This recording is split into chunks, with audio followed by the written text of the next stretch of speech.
दिन आज 28 मार्च 2021 अव्यक्त बाप दादा के रिवाइज कोर्स के 27 नवंबर 1987 के महावाक्य हैं, बेहद के वैरागी ही सच्चे राज ऋषि। आज बाप दादा सर्वराज ऋषियों की दरबार को देख रहे हैं।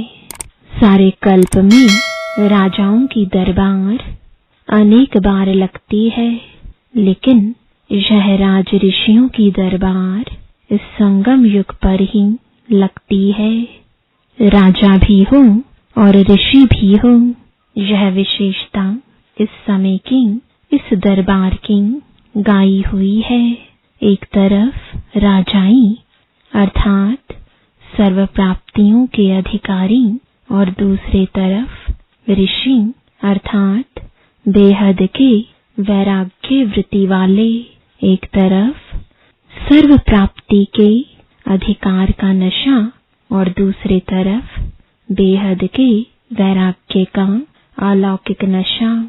जितना ही श्रेष्ठ भाग्य उतना ही श्रेष्ठ त्याग, दोनों का बैलेंस, इसको कहते हैं राज ऋषि। ऐसे राज ऋषि बच्चों का बैलेंस देख रहे थे। अभी अभी अधिकारीपन का नशा और अभी अभी वैराग्य वृत्ति का नशा। इस प्रैक्टिस में कहाँ तक स्थित हो सकते हैं, अर्थात दोनों स्थितियों का समान अभ्यास कहाँ तक कर रहे हैं, यह चेक कर रहे थे। नंबरवार अभ्यासी तो सब बच्चे हैं ही, लेकिन समय प्रमाण इन दोनों अभ्यास को और भी ज्यादा से ज्यादा बढ़ाते चलो।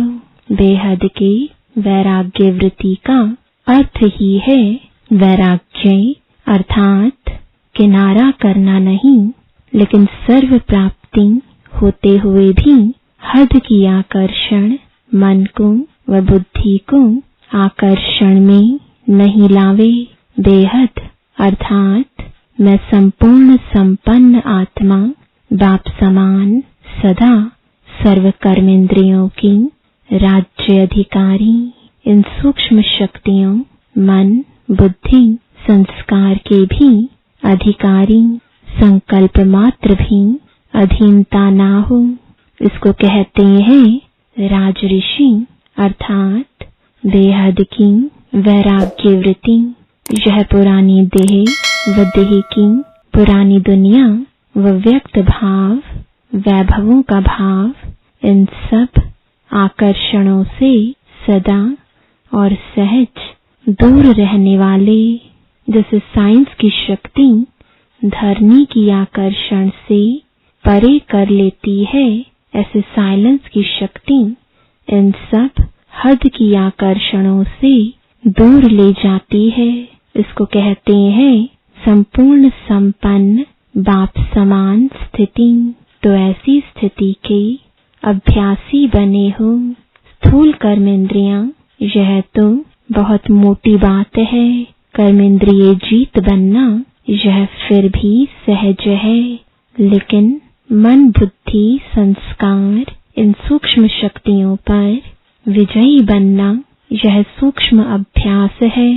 जिस समय जो संकल्प जो संस्कार इमर्ज करने चाहे, वही संकल्प वही संस्कार सहज अपना सके, इसको कहते हैं सूक्ष्म शक्तियों पर विजय अर्थात राज ऋषि स्थिति।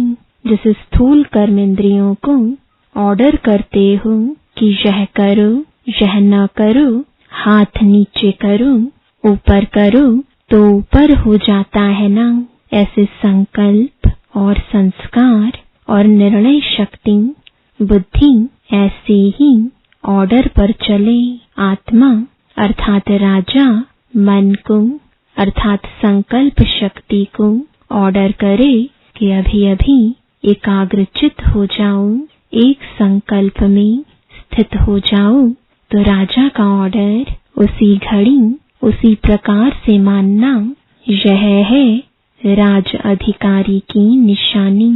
ऐसे नहीं कि 3-4 मिनट के अभ्यास बाद मनमाने या एकाग्रता के बजाय हलचल के बाद एकाग्र बने, इसको क्या कहेंगे? अधिकारी कहेंगे।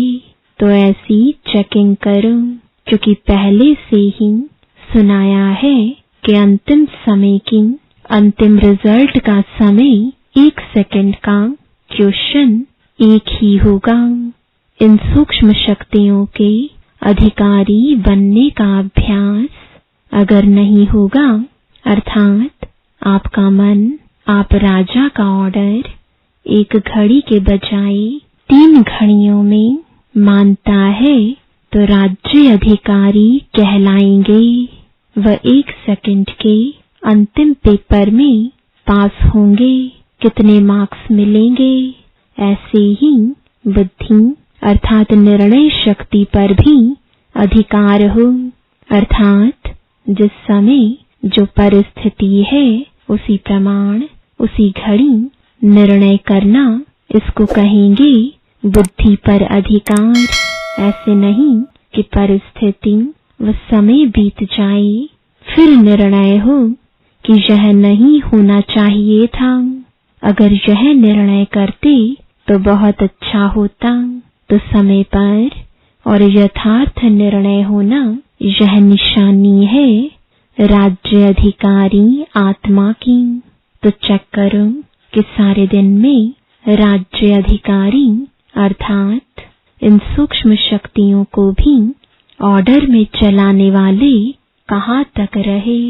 रोज अपने कर्मचारियों की दरबार लगाओ, चेक करो कि स्थूल कर्मेंद्रियां व सूक्ष्म शक्तियां, ये कर्मचारी कंट्रोल में रहे व नहीं रहे। अभी से राज्य अधिकारी बनने के संस्कार अनेक जन्म राज्य अधिकारी बनाएंगे, समझा? इसी प्रकार संस्कार कहाँ धोखा तो नहीं देते हैं। आदि अनादि संस्कार अनादि शुद्ध श्रेष्ठ पावन संस्कार है, सर्वगुण स्वरूप संस्कार है और आदि देव आत्मा के राज्य अधिकारीपन के संस्कार सर्व प्राप्ति स्वरूप के संस्कार है, संपन्न संपूर्ण के नेचुरल संस्कार है। तो संस्कार शक्ति के ऊपर राज्य अधिकारी अर्थात सदा अनादि आदि संस्कार इमर्ज हो, नेचुरल संस्कार हो, मध्य अर्थात द्वापर से प्रवेश होने वाले संस्कार अपने तरफ आकर्षित नहीं करें, संस्कारों के वश मजबूर ना बने। वैसे कहते हो ना कि मेरे पुराने संस्कार है, वास्तव में अनादि और आदि संस्कार ही पुराने हैं। यह तो मध्य द्वापर से आए हुए संस्कार है। तो पुराने संस्कार आदि के हुए व मध्य के हुए, कोई भी हद की आकर्षण के संस्कार अगर आकर्षित करते हैं तो संस्कारों पर राज्य अधिकारी कहेंगे। राज्य के अंदर एक शक्ति व एक कर्मचारी कर्मेंद्रिय भी अगर ऑर्डर पर नहीं है तो उसको संपूर्ण राज्य अधिकारी कहेंगे।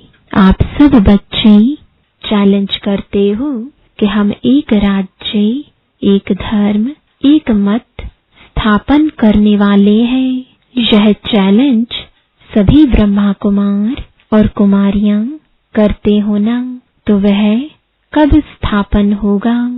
भविष्य में स्थापन होगा। स्थापना के निमित्त कौन है? ब्रह्मा है व विष्णु है। ब्रह्मा द्वारा स्थापना होती है ना। जहाँ ब्रह्मा है तो ब्राह्मण भी साथ है ही। ब्रह्मा द्वारा अर्थात ब्राह्मणों द्वारा स्थापना वह कब होगी? संगम पर व सतयुग में। वहां तो पालना होगी ना। ब्रह्मा व ब्राह्मणों द्वारा स्थापना यह अभी होनी है, तो पहले स्व के राज्य में देखो कि एक राज्य, एक धर्म यानी धारणा, एक मत है। अगर एक कर्म इंद्रिय भी माया की दूसरी मत पर है तो एक राज्य, एक मत नहीं कहेंगे। तो पहले यह चेक करो कि एक राज्य, एक धर्म स्व के राज्य में किया है, वह कभी माया तख्त पर बैठ जाती, कभी आप बैठ जाते हो। चैलेंज को प्रैक्टिकल में लाया है व नहीं, यह चेक करो। आप चाहो अनादि संस्कार और इमर्ज हो जाए मध्य के संस्कार, तो यह अधिकारीपन नहीं हुआ ना। तो राजऋषि अर्थात सर्व के राज्य अधिकारी सदा और सहज तब होंगे जब ऋषि अर्थात बेहद के वैराग्य वृत्ति के अभ्यासी होंगे। वैराग्य अर्थात लगाव नहीं, सदा बाप के प्यारे। यह प्यारापन ही न्यारा बनाता है। बाप का प्यारापन, न्यारापन, कार्य में आना, इसको कहते हैं बेहद का वैरागी। बाप का प्यारा नहीं तो न्यारा भी नहीं बन सकते, लगाव में आ जाएंगे। बाप का प्यारा और किसी व्यक्ति व वैभव का प्यारा हो नहीं सकता। वह सदा आकर्षण से परे अर्थात न्यारे होंगे। इसको कहते हैं निर्लेप स्थिति। कोई भी हद की आकर्षण की लेप में आने वाली नहीं। रचना व साधनों को निर्लेप होकर कार्य में लावे। ऐसे बेहद के वैरागी सच्चे राजऋषि बने हो। ऐसे नहीं सोचना कि सिर्फ एक व दो कमजोरी रह गई है। सिर्फ एक सूक्ष्म शक्ति व कर्मेंद्रिय कंट्रोल में कम है, बाकी सब ठीक है। लेकिन जहाँ एक भी कमजोरी है तो वह माया का गेट है। चाहे छोटा चाहे बड़ा गेट हो, लेकिन गेट तो है ना। अगर गेट खुला रह गया तो माया जीत, जगत जीत कैसे बन सकेंगे। एक तरफ एक राज्य, एक धर्म की सुनहरी दुनिया का आह्वान कर रहे हो और साथ साथ फिर कमजोरी अर्थात माया का भी आह्वान कर रहे हो, तो रिजल्ट क्या होगी? दुविधा में रह जाएंगे। इसलिए यह छोटी बात नहीं समझो। समय पड़ा है, कर लेंगे। औरों में भी तो बहुत कुछ है, मेरे में तो सिर्फ एक ही बात है। दूसरे को देखते देखते स्वयं न रह जाओ। सी ब्रह्मा फादर कहा हुआ है, फॉलो फादर कहा हुआ है। सर्व के सहयोगी स्नेही जरूर बनो, गुणग्राहक जरूर बनो, लेकिन फॉलो फादर ब्रह्मा बाप की लास्ट स्टेज राजऋषि की देखी। इतना बच्चों का प्यारा होते भी, सामने देखते हुए भी न्यारापन ही देखा ना। बेहद का वैराग्य, यही स्थिति प्रैक्टिकल में देखी। कर्म भोग होते भी कर्मेंद्रियों पर अधिकारी बन अर्थात राजऋषि बन संपूर्ण स्थिति का अनुभव कराया। इसलिए कहते हैं फॉलो फादर। तो अपने राज्य अधिकारियों, राज्य कारोबारियों को सदा देखना है। कोई भी राज्य कारोबारी कहाँ धोखा ना दे। समझा? अच्छा, आज भिन्न भिन्न स्थानों से एक स्थान पर पहुंच गए हैं। इसी को ही नदी सागर का मेला कहा जाता है। मेले में मिलना भी होता और माल भी मिलता है, इसलिए सभी मेले में पहुंच गए हैं। नए बच्चों की सीजन का यह लास्ट ग्रुप है। पुरानों को भी नयों के साथ चांस मिल गया है।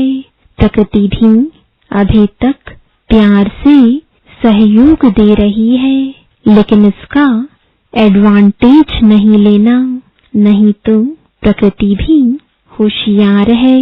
अच्छा, चारों ओर के सदा राजऋषि बच्चों को सदा स्व पर राज्य करने वाले, सदा विजयी बन निर्विघ्न राज्य कारोबार चलाने वाले राज्य अधिकारी बच्चों को, सदा बेहद के वैराग्य वृत्ति में रहने वाले सभी ऋषि कुमार कुमारियों को, सदा बाप के प्यारे बन न्यारे हो कार्य करने वाले न्यारे और प्यारे बच्चों को, सदा ब्रह्मा बाप को फॉलो करने वाले वफादार बच्चों को बाप दादा का याद प्यार और नमस्ते। पार्टियों से अव्यक्त बाप दादा की मुलाकात। पहली पार्टी अनेक बार की विजयी आत्माएं हैं। ऐसा अनुभव करते हो विजयी बनना मुश्किल लगता है या सहज, क्योंकि जो सहज बात होती है वह सदा हो सकती है, मुश्किल बात सदा नहीं होती। जो अनेक बार कार्य किया हुआ होता है वह स्वतः ही सहज हो जाता है। कभी कोई नया काम किया जाता है तो पहले मुश्किल लगता है, लेकिन जब कर लिया जाता है तो वही मुश्किल काम सहज लगता है। तो आप सभी इस एक बार के विजयी नहीं हो, अनेक बार के विजयी हो। अनेक बार के विजयी अर्थात सदा सहज विजय का अनुभव करने वाले। जो सहज विजयी हैं उनको हर कदम में ऐसे ही अनुभव होता कि यह सब कार्य हुए ही पड़े हैं, हर कदम में विजय हुई पड़ी है। होगी या नहीं यह संकल्प भी नहीं उठ सकता। जब निश्चय है कि अनेक बार के विजयी है तो होगी या नहीं होगी यह क्वेश्चन नहीं।